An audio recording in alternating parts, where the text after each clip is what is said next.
विधानसभा निवडणुकीचा निकाल 23 नोव्हेंबरला जाहीर झाला। निर्विवाद बहुमत मिळालेल्या महायुती सरकारच्या मुख्यमंत्री उपमुख्यमंत्र्यांचा शपथविधी कधी होणार याची चर्चा सुरू झाली आणि त्यानंतर रेंगाळलेलं खातेवाटप कधी होणार हा प्रश्न विचारला जाऊ लागला। इथेच न थांबता प्रश्न आला पालकमंत्र्यांचा। हे सगळं एकामागोमाग एक सुरू असताना आता मंत्र्यांचे बंगले आणि दालन वाटपावरून महायुतीत नाराजी असल्याची सूत्रांची माहिती समोर येते। पाहुयात या संदर्भातला हा विशेष वृत्तांत।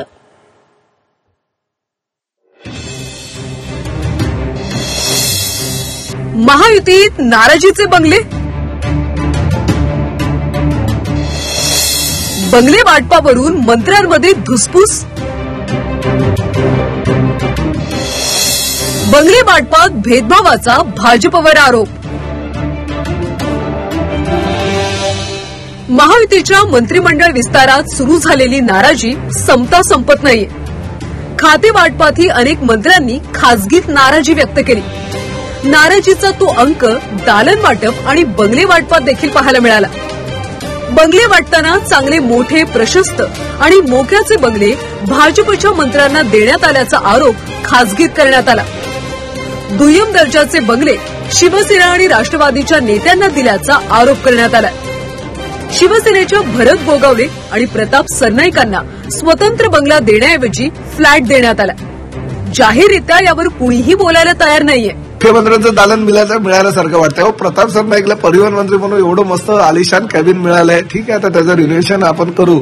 आणि मला म्हणजे मी तर ठाणेकर आहे, मुंबईला सुद्धा माझं घर आहे, त्यामुळे मला काय घराचं वगैरे इकडेच बंगला तिकडेच बंगला पाहिजे असं काही नाही। मी प्रवास माझ्या घरनं सुद्धा करू शकतो, परंतु काम करणाऱ्या माणसाला आणि कुठल्याही राजकीय पक्षाच्या नेत्यांना एवढी पण अपेक्षा व्यक्त करू नये की आपल्याला असंच मिळालं पाहिजे तसंच मिळालं पाहिजे। जे मिळालं त्यात समाधान मानून तुम्ही काम करत राहा। जे तुम्हाला भविष्यामध्ये हवं आहे ते निश्चितपणे मिळेल। मी ज्या बंगल्यामध्ये राहत होतो तोच बंगला त्यांनी मला दिला, म्हणजे प्रशासनाने, आणि त्या कॅबिनमध्ये मी कामकाज करतो तर तीच कॅबिन मला परत त्यांनी दिलेली आहे। त्यामुळे खरं तर मला कोणती तक्रार नाही।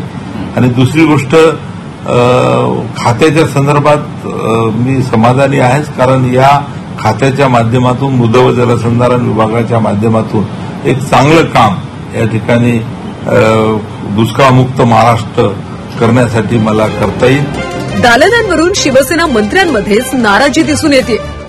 काही मंत्र्यांना मंत्रालयाच्या पहिल्या दुसऱ्या मजल्यावरची दालनं मिळाली, काही मंत्र्यांना तर विधान भवनात दालनं देण्यात आली। मंत्र्यांमध्ये दालनांच्या वाटपावरून खदखद आहे, पण ती समोर येऊ देत नाहीये।